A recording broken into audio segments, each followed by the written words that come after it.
Boa tarde, senhor presidente. A gente hoje retomou os trabalhos aqui na Assembleia Legislativa, depois de termos vivido ontem, aqui nos arredores da Assembleia, uma situação onde o centro do Rio de Janeiro se transformou numa praça de guerra.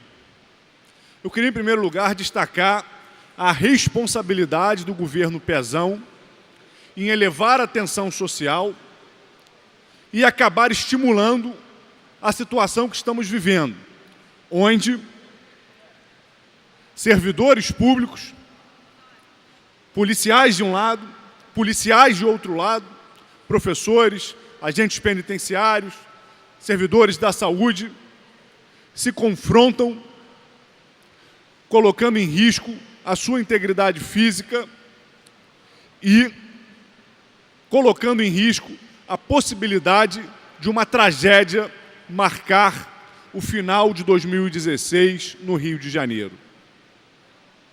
A situação que vivemos hoje tem um responsável, e ele se chama Luiz Fernando Pezão. E toda a cúpula do PMDB e dos partidos que o rodeiam. O governador esperou a crise se aprofundar para tomar medidas que contribuíssem para o seu enfrentamento. Durante esses 2 anos de governo Pezão, ele aprofundou tudo que estava combalindo com as finanças do Rio de Janeiro. Foram isenções fiscais absurdas, como, por exemplo, para joalherias, para cervejarias e até para termas.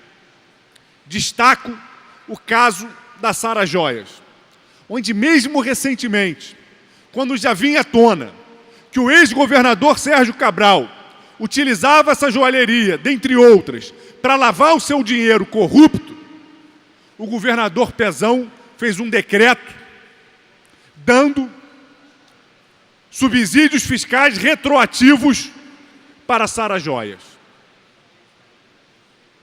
O governador Pezão, até hoje, 2 anos após se iniciar o seu governo, 2 anos após ficar claro o tamanho da crise que a gente enfrentava, não encaminhou para essa casa uma proposta de reforma administrativa.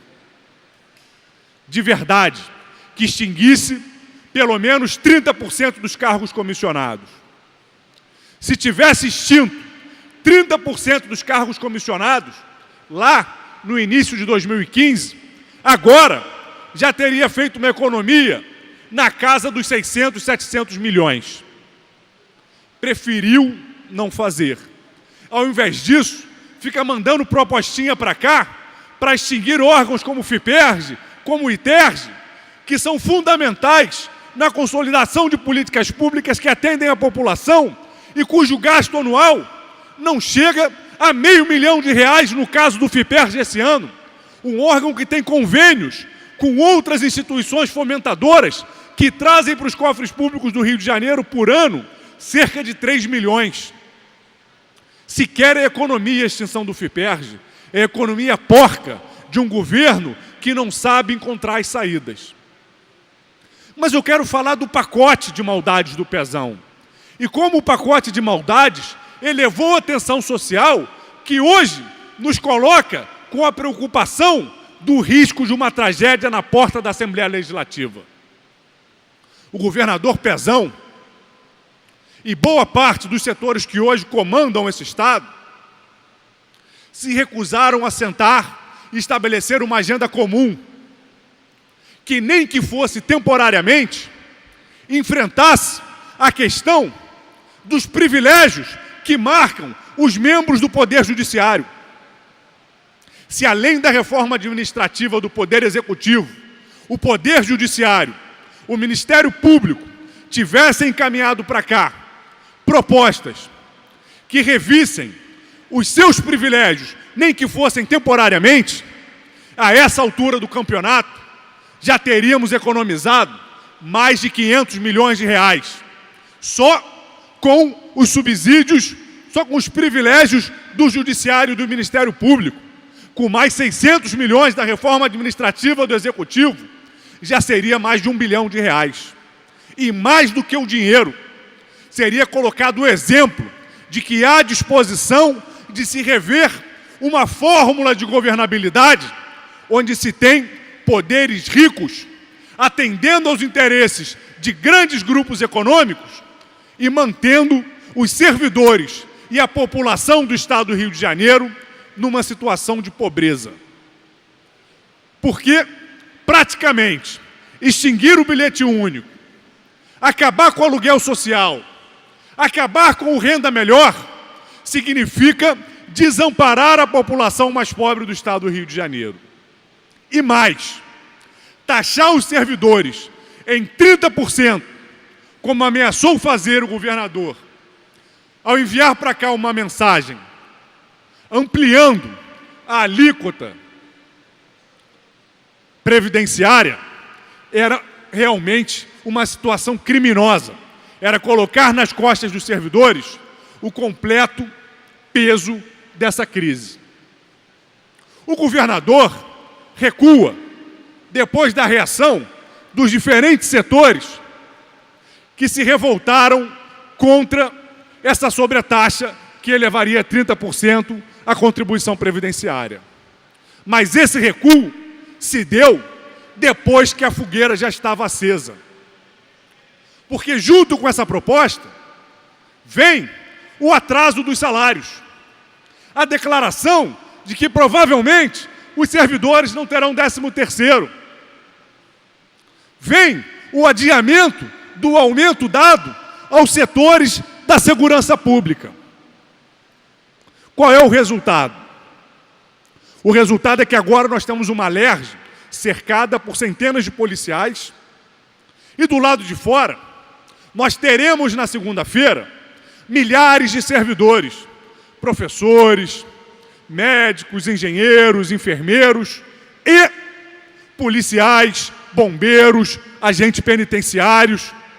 O desdobramento dessa crise é imprevisível. Se tivemos ontem 30 feridos numa ação onde acredito eu que houve violência excessiva e destaco o uso desproporcional da força por parte da polícia e ações descuidadas. Cheguei a ver policiais sem equipamentos de proteção indo para frente da linha do enfrentamento aos manifestantes. Quando um policial é empurrado para frente da linha sem equipamentos de proteção adequados, esse policial está sendo impelido a usar ainda mais força para se proteger.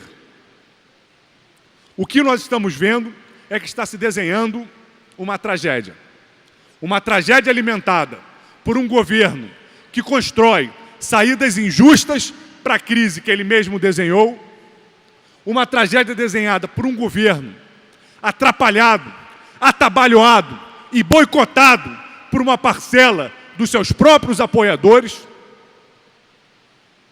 Uma tragédia desenhada pela insensibilidade do governo e de boa parte dos deputados dessa casa, que acabam insistindo na manutenção dessa votação desse pacote.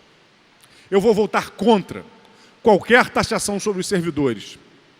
Eu vou votar contra qualquer prorrogação nos reajustes salariais concedidos a quaisquer carreiras.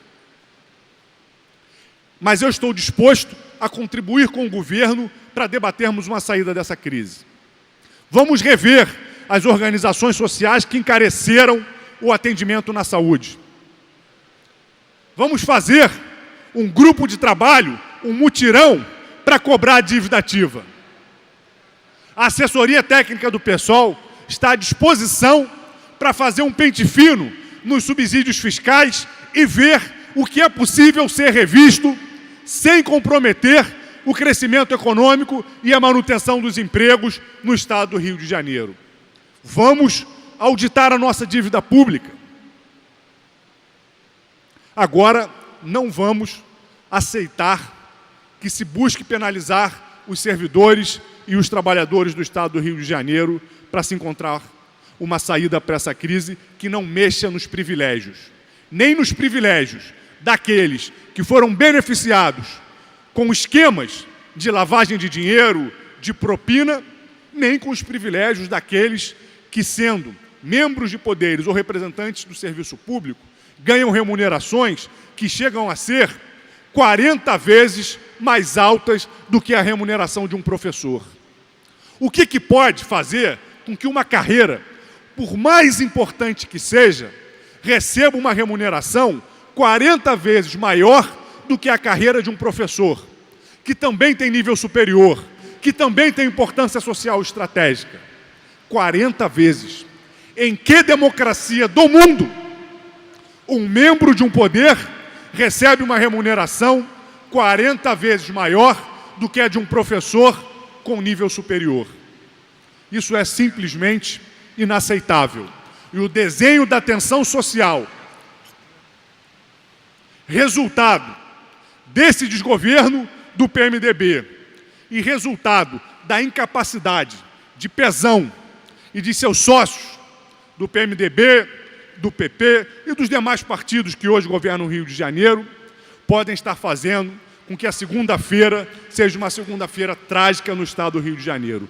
Por isso, para concluir, senhor presidente, eu faço um apelo ao governador Luiz Fernando Pezão e às lideranças do seu partido, a presidência da Alerj, não encaminhem esses projetos de votação que colocam nas costas do servidor a saída da crise do Rio de Janeiro. Os servidores não são os responsáveis, os servidores não são culpados e já deixaram claro que não aceitarão pagar as contas da crise. Obrigado, senhor presidente.